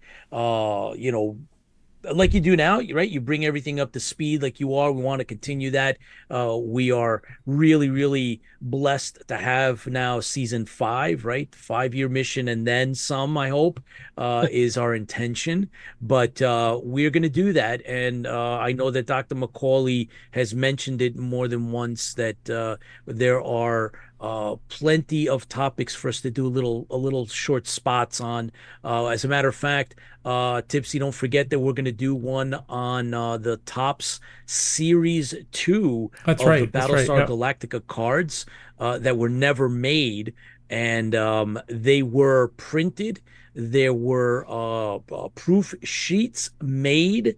And we have all that information that we dug up. We're trying to actually reach out to some of those that were involved in reviewing the sheets after the fact, the non Any luck on getting sheets. that hadn't gone out yet, has it? No, the advertisement Okay. hasn't gone out. We're taking an ad out in a non-sports card magazine that still is printed to try to find those guys that wrote about this 20 years ago and see if they're still around. So we're going to be doing things like that, Bran, and we want to keep you in the loop. Well, we love you having coming on IFB and giving us updates, right? So you're the counterpart to the Empire City Garrison of the 501 that comes on. We have Chris Fiend. He does his Star Wars thing. You do the Star Trek thing, and we very much appreciate that. We definitely need to get both of them on and do a trivia battle. Oh, wow. Okay. Okay. What trivia for what though? Like, are we gonna do Battlestar Galactica trivia? No, because that would be unfortunate. Because Fian used to run the Battlestar Galactica fan club. Okay, I was gonna need a book then. Yeah. Okay. Yeah. So yeah. No, So but yeah, let's. we may swap it. Give you all the Star Wars questions and give him all the Star Trek questions. There you go. Yeah, we could definitely do that. No, absolutely. I've enjoyed since meeting you guys at Fan Expo. You guys have been great. I love the show. I love what you guys do. You guys cover everything under the sun pretty much, and I think that's really awesome. And you guys have just been great. I've had fun knowing you guys for 3 years now. God, I don't know how long I've known you guys, but absolutely. So I need to get back to Denver and get the Athena omelet again. Yeah. Yeah. That's right. Every Bran, 4th of July, they have Fan Expo. Come on out. I don't know why it's the 4th of July, but that's when it is. That's what it is. Bran, thank you very, very much for taking the time out. So here's to you and our 5th season now. Thank you for doing what you do, and cheers. Thank you, guys. Cheers, guys. Congratulations. That's great. Sláinte, Bran. Sláinte. Keep doing what you're doing. All right, amazing. that is so cool. I know sometimes Bran is pressed for time. Tonight he took out a nice fair amount, and just thank you so much. It makes a difference. It's really cool when we have just time to just talk things out. And of course, R.D. Moreno, who is our guest author, Dr. Chris McCauley, who is officially the executive creative producer for IFB, not just a guest. So thank you, Doc McCauley, for taking time out and joining us here on our second episode of season 5 of IFB. I thought you were going to say they're not just a pretty face, but well, you are, but that's at the bottom. At the bottom of the bullet, that's yes, and another pretty face. So, yeah, look at us all. Look at the three of us here. The face for podcasting. A face for podcasting. We all look good. Look at that. Look at that. So, look at that. Yes, all good. It's been. It continues to be. It continues to be very, very surprising. As you well know, this was an idea that started with me cementing my feet down and saying, no, we're going to do a podcast because I have some experience with radio. And Tipsy was like, we're going to do a live streaming show, and here we are. So 5 years, well, why not? Because we were just silly crazy at that point in time. Oh yeah, absolutely. There's nothing like doing a live stream show live every week. Yeah, exactly. For 5 years, and every week. Yes. Oh, internet problems, no problem. We're gonna have to get around that. Oh, audio problems, no problem. We have to get around that too. You guys have built up this to the point where there's 40,000 people watching at some stage. Yeah. 40,000 to 60,000 people, right? Okay, so it's a hell of a thing. That's crazy. It's hell of really a thing. Cool. It really is cool. And that's thank you for fracking crazy. Yes, thank you for bringing that up. Thank you to the fans.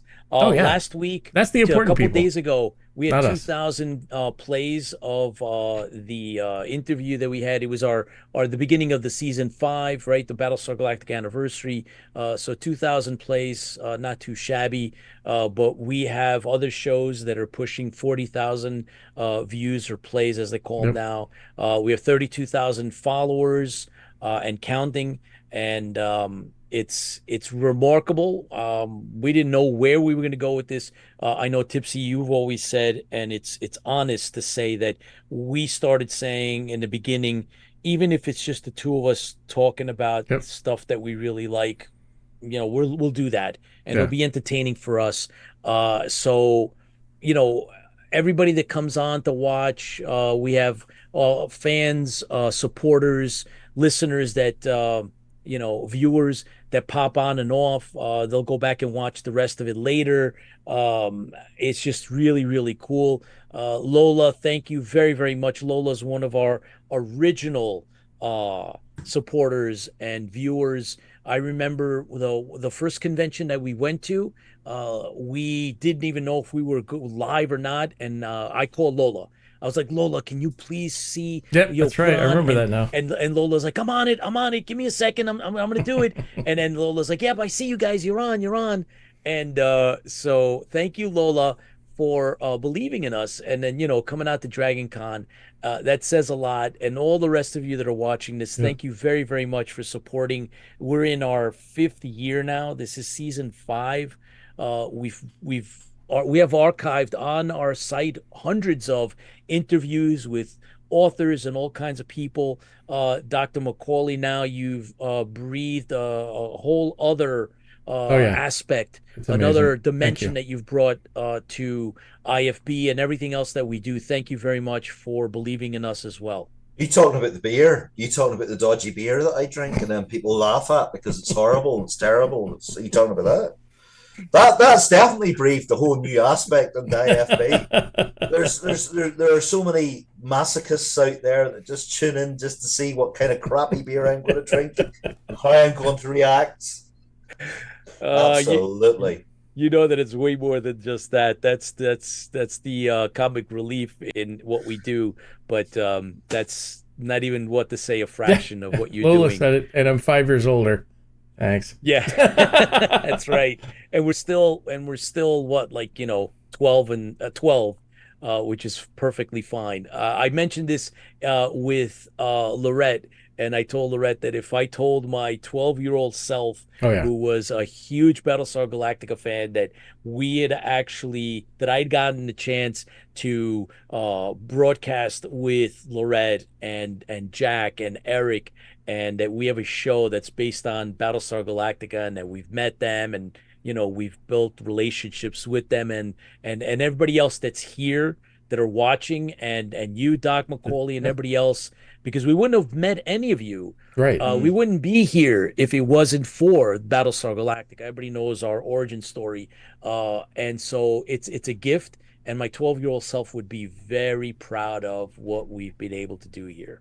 Oh yeah, who would have thought? I mean, it's fantastic to meet so many people with so many loves that are so, I guess, joined with ours. I mean, we got so much in common with so many people out there, and it's so great to have you along for the ride, and as well as creating new things. And that's what I think is the most important pieces at this point in time is keep the dream alive, and keep creating new things, if it's fanzines or pictures or whatever it is. Keep going. Don't stop. And get it out of your head. If it's in your head, I got to write the story down. Write it down. Get it out there somehow. Well, here's the truth and profound truth of life, that in the end, the only currency you have is a story that you tell, right? This is the profound aspect of life.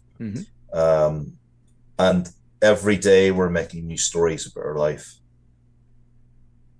This is true. And look, everybody here, we all have dreams. We all have loves. We've all fan bases, all that sort of stuff.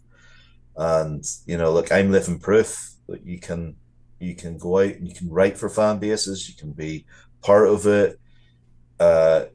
You've just got to live the best life you can and tell the best stories you can. because, as the other doctor says, we're all stories in the end. Yep. So make yours a damn good one. Amen. All right, so Battlestar Baltimore, Sean, who was with us on our anniversary, opening it up last week, says, "I'm not crying, you're crying." Thanks, Sean. Tipsy, could you bring up Rick is with us. He stayed on in the green room, and since we're getting ready to close, I would love to have Rick here with us to do the closing of this episode. Thank you, Rick, for coming on, and you were in the wings in the green room watching with us. Thank you very much for being there. We enjoyed having you there. Dr. McCauley, thank you for allowing your or getting permission from your cat to be on the show tonight. Well, that's it, isn't it? It's the cat. It's the wife upstairs. It's they're so My life is a very complicated one. Yeah, isn't it? Very complicated one. Oh, it's all good.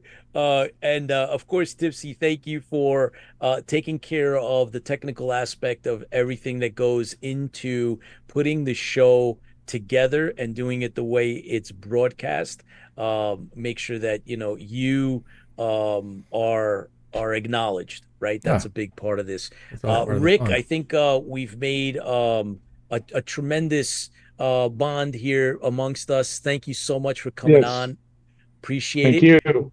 And I had a great time. I appreciate it for having me. Thank you. Absolutely, Rick. Thank you very much. So you keep us in the loop, and we're definitely going to have you back on as soon as whatever good things come your way. Let us know. So absolutely, be happy Doc, to. Any closing? Yeah, I've purchased Rick's book. The cover art's great.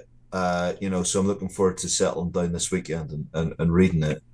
And just thanks to everybody who watches. One of the greatest things IFB has ever given me is friendships with you, Pete, Chris, Tipsy. Come on, we're all great friends together. Fran and Paul and Lola and everybody who tunes in here.